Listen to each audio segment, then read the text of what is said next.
95.7 The Hog. It's the Homegrown Happy Hour right here on the morning show. Riggs, Guy, and the Morning Hog Brew Review with that dude, Vinny S.R. Peralta. Stop! Police! Why are we doing this? We made it. You know why we did that? Laying low now. You want to know why we did it? We just broke out. We just broke out of Alcatraz. And the bay is frigid. The bay is frigid. So we've actually got Steve Morgan here with Alcatraz Brewing, and I'm going to tell you something. You guys remember when they came out with the movie with Clint Eastwood for Alcatraz, and they said, we don't know if it's possible. Can somebody swim the channel? This crazy SOB Steve, right here that's me. did it. You did it. Without a wetsuit or goggles. I've It's done amazing. it actually 15 years in a row, and the last 5 I've swam this swim with no wetsuit, no hood, and no goggles. This is And you're standing in front of us right now. this is a promotional attempt just for the beer, or you just did it for fun? No. So I started doing the swim 15 years ago. I've only had the beer for this year, so it's only been introduced this year. But while I was training for the swim 3 years ago, I literally woke up in the middle of the night, and I had this dream that like Alcatraz would be a great name for a beer. Mm-hmm. And I literally like woke up and I put it down like in my phone, and then I went back to sleep, and I got up the next day and I researched it. It turns out the name was available because there had been, which I'd never heard of, but there had been an Alcatraz Brewing Company, and they actually went bankrupt and defaulted on their trademark 6 weeks before I applied for the trademark. Nice. So I was able to slide in. Not only was he lucky in the jailbreak at swimming the channel, he was lucky in getting the name Alcatraz. So him being that lucky, Wednesday was Halloween. You sure he's not a ghost? I am not sure. I am trying to figure that out myself. Don't put your hand through him. Absolutely. Well, no. You have seen his hands are so small, they'll go through anything. But anyway, so we got everything going. So I'm sorry, Every Steve. time. That's a running joke that we have going on. But look at the size of his hands. They're tiny. So, no, I've tried to see, and I haven't been able to put my hand through them. That's a crazy story that the swim precedes the beer, but I love it. It's great. Well, it gets even crazier. Steve's got he's got some crazy stuff, which is awesome about this beer. It's we'll get into it in a minute, but the only one he makes is the Alcatraz 2X IPA, double IPA, and it's a great beer. Wait till you guys. I know you love your IPAs. I'm gonna let Steve talk about it and tell you about the alcohol levels and etc.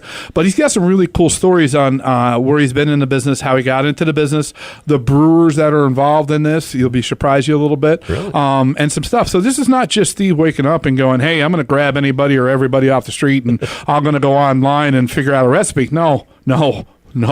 He got some classic mainstay brewers to really create this beer, which I'm going to let you talk about that, Steve. Sure. So why don't you go ahead and start talking about this and letting the people out there know what you did to get this going. Well, Crack some open. Thank you, Vinny. And I'm very fortunate. To Vinny's point, I'm actually working with 2 different consulting brewers, and I've been working with them ever since I first came up with the concept for Alcatraz. As a matter of fact, I've known one of these brewers for about 8 years now, and the other one for about 4 or 5 years. So the lead brewer, the one that Vinny was just referencing, is a gentleman named Don Barkley. And Don is actually the godfather of craft beer. He has actually been brewing craft beer longer than anybody in the United States. So when you hear about people talk about Sam Adams or Sierra Nevada, they talk about the early days of the craft beer movement.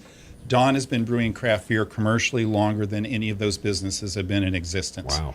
He started a place called New Albion Brewing Company in 1978. New Albion had been formed in 1976, and Vinny can take it from here because Vinny knows this is a walking Wikipedia of craft beer history right here. Exactly. No, it's kind of a cool situation. After the law was changed, we talked about it a lot with Billy Carter and Jimmy Carter, which, by the way, every time I tell that story, everybody's like, "Oh, so Jimmy did something good." I'm like, yeah, he raised some good peanuts and he changed the law for homebrewing. I remember the Billy beer, though. Absolutely. Yeah, sure. So, and so New Albion actually got started. They didn't really have a license to get moving. The first one, like we talked about, to get licensed was Boulder. They just kind of started piecing things together. There wasn't anything out there where they can just go, "Hey, I'm going to go buy this for a small system," or no, everything was for the large systems, had to be imported, for the Miller Coors guys and all that stuff. So he was making his own stuff out of like milking tanks. And it was a 1.5 barrel brew. So just think about that. Wow. You do a batch and you basically just made about 18 cases of beer. Yeah. And then you have to brew another batch. And another batch. And another batch. So unfortunately, they were kind of ahead of their time.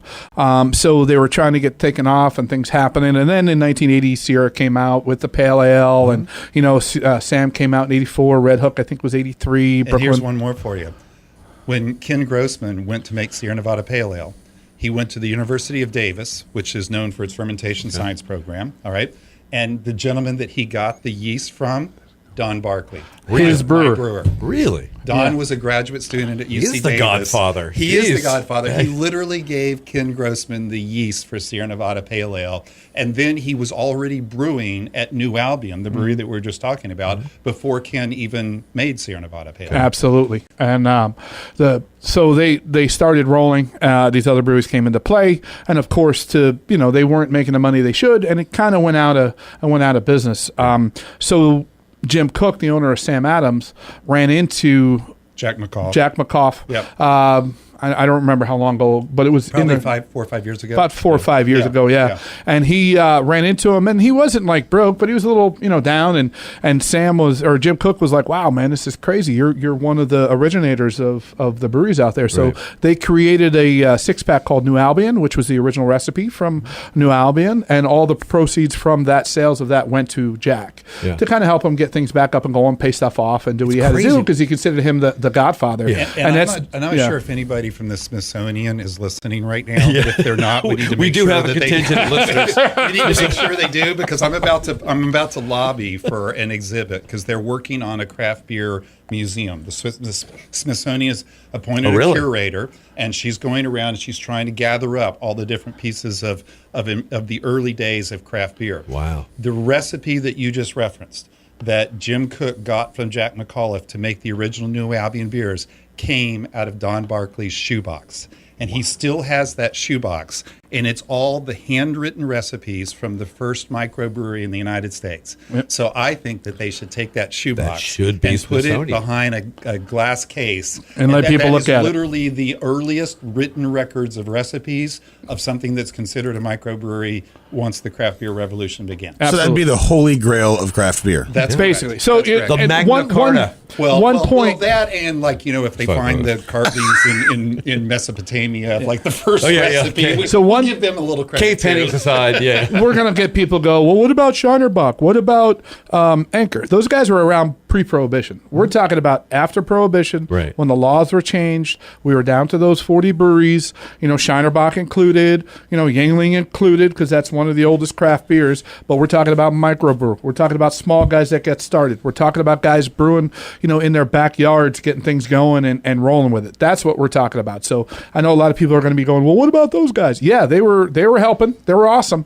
But the movement from after Prohibition really started with New Albion. And then, the Pale Ale from Sierra Nevada, Ken Grossman. I was just at their meeting a couple weeks ago, and he found his original brewing equipment that he has sold to another brewery that was using it. They're done with it. He's picking it back up and bringing it back to his big place out in California, and they're going to do small batch stuff on it, which is kind of neat. And that was dairy equipment. That was all dairy equipment. Welded dairy equipment because there were no tanks and everything else to get. But let's also tie all this back into what does this have to do with Alcatraz? Yeah, I'm sorry, getting back. No. Just for the heck of it. See, I am here to kind of help sell Alcatraz as well, right? So Don, we've just talked about and you're doing the right thing. Let's open a beer. Might as well. Absolutely. And you know what? It's a Friday, right? Samples. It's Friday. We're just going to hand out. It's time for ice cold beer. So Don, is someone that had worked with me at Napa Smith Brewing Company out of Napa, California. Okay. Don is semi-retired now, but the only thing he's doing is brewing Alcatraz. So I actually flew Don out for the initial brew of this beer to make sure that we brewed the beer the same way that we had originally when I brewed the beer in California. Okay. So it's a beer that was, the name Alcatraz obviously gives you the reference of Northern California. I originally brewed the beer in Northern California, but now the beer is only being brewed at Brew Hub in Lakeland. So this is a local Central Florida product that has been originally brewed by the most experienced craft brewer in America. And I think one of the things you'll see as you taste the beer right now, as a matter of fact, Vinny, can you pour a little bit in a cup so everybody can take a good look at the beer as well? So what's interesting about this beer, it's 8% alcohol, It's 100 IBUs, okay? Now, normally right there, when we say that 100 IBUs, you would say, okay, this is just going to completely wreck my palate. It's going to it's just... Not at all. It's not. No. Exactly, not at all. And the Surprising. reason for that, Vinny, if you could hold up for everybody to see, is that copper color you're seeing in that beer. That copper color is coming from the roasted malts that we're using in the beer. And the predominant roasted malt we're using is Vienna malt. And we're actually buying that Vienna malt from Weyermann's out of Vienna, Austria, which is the original company that came up with this process.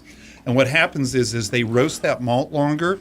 It starts to caramelize. So just like if you take an onion, you cook it for a while, it starts to taste sweet, even though you didn't put anything sweet in it. Mm-hmm. So that malt starts to roast. It starts to get a little hint of sweetness to it, and it brings all those hops back into balance. And that's why you're not tasting as much bitterness as you'd expect at 100 IBUs. Like we talked about before with the malts, depending on what temperatures. We've talked about this all the time. Yeah. What temperatures you put them at, and how long you put them in the roaster for. It pulls those starches out, and it actually turns those starches, into a caramel, basically into sugar, and then boom, that's where you're getting that flavor from. This is a really good IPA. Yeah, that mental picture you get of how an IPA should taste. This is the flavor. Absolutely, it's balanced. It's double IPA. It's a double IPA. Now let's talk double that's IPA. Balanced. Yep. And you said you're out of Lakeland, correct? Yeah, brewing the beer at Brew Hub in Lakeland. Brew Hub's facility is absolutely amazing. I couldn't give them a big enough thumbs up. I would encourage you guys, if you're going that way sometime, we'll set up a tour for you. Maybe do a show at Brew Hub in Lakeland. It's high ceilings. They've got centrifuge. They've got whirlpool. They've got a full lab on site. It's basically it would be like a Miller Coors plant, except it's scaled down for craft breweries. So everything is hygienic, everything is clean, everything is modern and new, everything's computerized. Sweet. It's a craft brewer's dream. Obviously question, why brew Alcatraz in Florida? Why not brew Alcatraz in Northern California? There's no place in Northern California that has a facility like Brew Hub. And they've got high-speed canning. They've got high-speed kegging. It is a really beautiful facility that drove us out here. And not that, but also Florida and Texas are the two fastest growing states still. Yes. Yeah. Going right now. Yes. And for cans, too, there's so much outdoors activity in Florida. Cans are the way to go. Absolutely. I prefer cans now, honestly. I had a meeting with another brewery yesterday, and they were showing some numbers, and they think by 2021, 50% will be in cans. Wow. Because that's what's happening. A lot of these guys, and the brewery which I'll mention, the brewery that I had the meeting with yesterday is one of the originators of putting craft beer in a can, and that was Oscar Blue. So they really kind of track what's going on. They were really the ones that drove it. I mean, they may not have been the very first, but they're the ones that completely committed to it. Made a lot of great beers in those cans, and made people understand there was no choice. You either got a can or you didn't get it. So that's what happened, right? And Steve, once a week we talk about how much cans are better for beer. Right. They're mini kegs, and that's the only thing I can tell you. It's mini kegs. I get in arguments with people all the time. Oh, my bottle. Yeah. Well, a bottle's great. That's fine, but don't kick a can to the curb because that's a mini keg. We talk about the linings that are in there. Yeah. Some of them are liquid ceramic. It doesn't even touch the tin. There's nothing happening anymore. It keeps 100% of the light out, 100% of the oxygen out. Yep. It's easier to ship, better for the environment. 75% of the aluminum is being recycled right now. Yep. So it's better all the way around. Yeah. So that's why a lot of these guys are doing cans. It comes out that way. It's the way it's supposed to taste. It's basically, people are like, oh, can. What do you think you're drinking draft beer out of? It's a big can. It's a big ass aluminum can. Yeah. The cans are actually nicely done artwork as well. Thank you very much. Yes, they're awesome. You do have nice cans too. I appreciate it. Was there a consideration in putting a photo of you in your swim gear on the can? None whatsoever. Okay. As a matter of fact, it's funny because it's a good question. Just remember the water's cold. Yeah. I assume you go Speedo in the back. I don't know though. Why'd you have to go there, Vinny? Speaking of going places, for the slim, the 10-ounce can, smaller. We were doing so well up there. I know. Well, speaking of going to places, if you guys want to go to Alcatraz Beer or Alcatraz.beer. So one other cool thing, guys, is Brass Tap up in Palm Coast, because that's where Steve is from. He's from Palm Coast. He lives in Palm Coast. Brass Tap is his unofficial tasting room. So you can actually go up there. They have Alcatraz on all the time. They run it on happy hour. And Steve hangs out there once in a while. You may even see him. So it's kind of the unofficial tasting room. Huge thumbs up to their fish tacos. Like you feel like you're in Cabo. Except maybe even better than most. They of are really Cabo. good. Yeah, the fish tacos are really good. Yeah. Probably saying something. This is a really good beer. It is. Thank you. Thank you And very don't much. forget, Brew Hub does have a tasting room as well, and they carry every beer that they actually sell or brew. They have on tap too. They brew some of their own beers as well. We get some of our guys brew through those too, not just Steve. So, excuse me, they have a bunch of stuff. This is the entire reason why we wanted to start the Brew Review for a beer like this. This is what I love. Small, Thank you very much. Fast. It's really great. You got to remember something. This is all Steve. There's no other people behind him. It's like most of my other local guys. Right. There's nobody behind him giving him money, saying, "Hey, don't worry about it. It's okay. We're here to get you going." This is Steve. If he doesn't sell his stuff, he's not eating tomorrow. So we got to make sure. Self-financed, 100% owner. Absolutely. With all the craziness that entails. No pressure. And he's 100% guy that goes out, tastes it, sells it, does all that kind of stuff. We'll talk about that community. We've talked about the closeness of the craft community, even though everybody's competing. Yeah. You obviously would be a poster child for that kind of thing, where the community it obviously works for you. I mean, as opposed to there's against you. I've been very fortunate, to meet the people from Tomoka, Persimmon Hollow. I mean, there's Central 28. There's a lot of great breweries now in Central Florida. There is that sense of like we're all in this together, and a lot of it is that struggle for the independent business to be able to get out and get into the market and have the leverage and have the ability to sell, because you are competing against much larger, better financed companies. Having said all that, I'm also not one of these people who says, Miller or other big companies are bad. Because, in my past, I worked at large companies. I worked at Gallo. I worked at Behringer. I recognize what that does. It brings people into the market. They get to taste their first wine or their first craft beer. There's a lot to be said for that combination of the expertise of someone like Vinny and his organization, along with the passionate entrepreneurship of someone like myself. And the combination of those two things can be very powerful. That's awesome. Absolutely. That's awesome. Why does it work so well in Florida? What is it about Florida? Is it Well, just Florida, is it the community? Part of Florida is it's a very transient state. So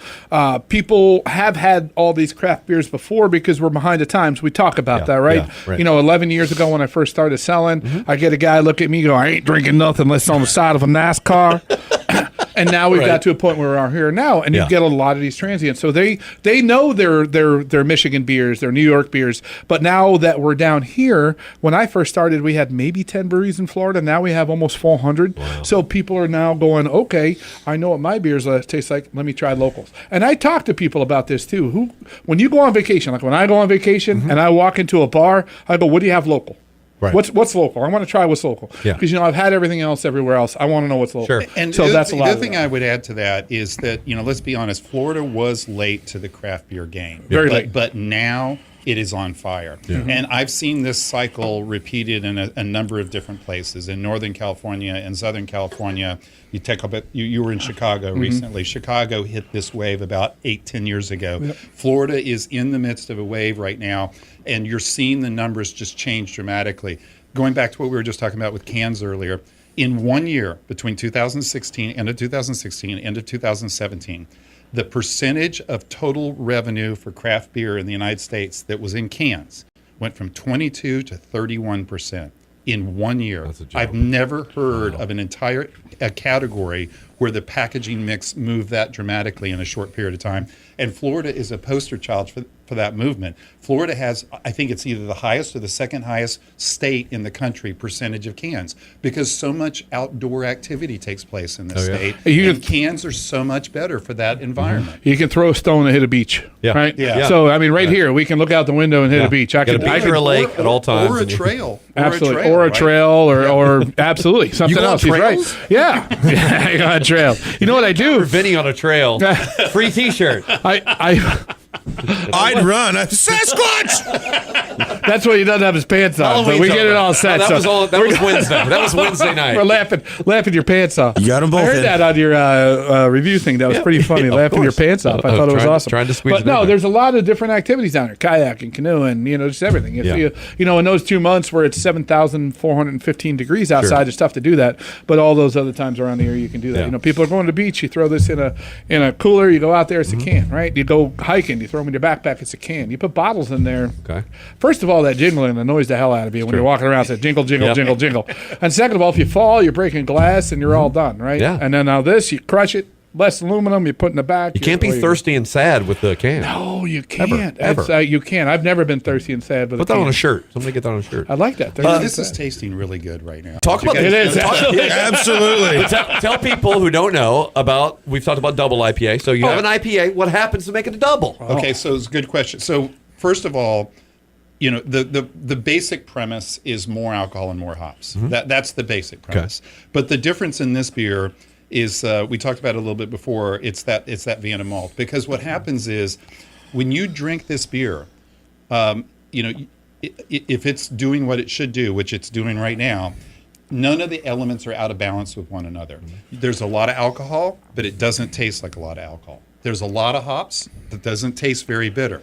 There's a lot of malt, but it doesn't taste very sweet. Right. And the idea is that when you can make, when I sat down with my brewers, and I want to give a little shout out to James Costa and tell his story in I was just just a going to second tell you, as you well. got to remember him. But when I sat down with these brewers and I said, okay, here's what I'm trying to achieve. For lack of a better term, I was looking for a beer that hopheads would be comfortable with, that could also pair well with food. All right? Yeah. And so the idea is, how can you make that big beer, that 100 IBU, 8% alcohol, double IPA, actually pair better with food? And the answer is, if you bring all of the elements together, if there's enough malt to balance that hops out, if there's enough alcohol to stand up to all those hops, they all come together in a point. And when they come together in that point, all of a sudden you can pour this thing in a nice glass and you can serve it with dinner. And that's something that there's a lot of, unfortunately, there are a significant number of IPAs in the market that are all about bitterness and there's no flavor reward whatsoever. Especially doubles too. The double IPAs I've had that were absolutely. much more overpowering. Yeah. This does not drink that way. I'd pair this with a nice, good grilled pork chop. Absolutely. Anything that's grilled or anything that's got a little spice to it just absolutely is wonderful. So with this what's beer. kind of cool is the spices. This will pull the spices out in your food, but the spices will pull the hops out in this. So and no offense, Steve, because you used to be one of these wine people.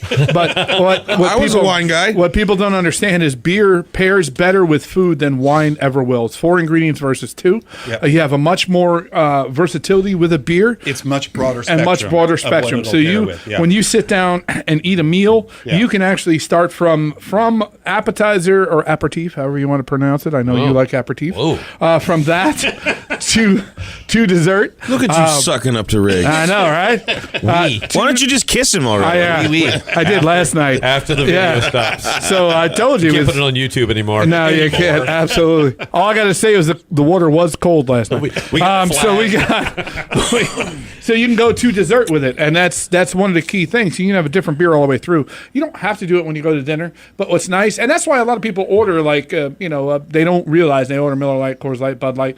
Those beers are going to taste the same all the way through. It does and doesn't go with all the food, but you do it. But if you sit down and plan your meal out, and you sit there and go, I'm getting a salad with a little spritz of raspberry and maybe a little bit of this. Let me get a nice little wheat beer for a refresher to start with. Or get even into a your sour big ones, with or that. a sour, Right. which got these guys into sour. Have you guys thought about making a sour yet?